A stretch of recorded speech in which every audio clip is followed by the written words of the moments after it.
Hello. ഇന്നത്തെ ചിന്താവിഷയം സങ്കീർത്തനം 14:1. ദൈവം ഇല്ല എന്ന് മൂഢൻ തന്റെ ഹൃദയത്തിൽ സംസാരിക്കുന്നു.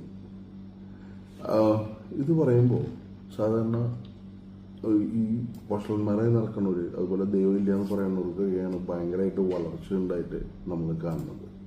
പക്ഷേ നീതിമാനായി നടക്കുന്ന ഓരോരുത്തർക്കും അവർ ദേശത്തിൽ അനുഗ്രഹിക്കപ്പെട്ടവരായിരിക്കും.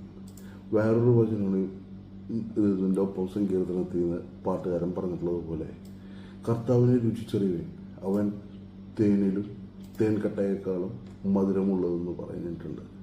അതുപോലെയാണ് നമ്മുടെ കർത്താവിനെ അറിഞ്ഞു കഴിഞ്ഞിട്ടുണ്ടെങ്കിൽ നിങ്ങൾ ദേശത്തിൽ അനുഗ്രഹിക്കപ്പെടും, നിങ്ങളുടെ വീടുകളിൽ അനുഗ്രഹിക്കപ്പെടും, നിങ്ങളായിരിക്കുന്ന സ്ഥലങ്ങളിൽ വെച്ച് നിങ്ങൾ അനുഗ്രഹിക്കപ്പെടും.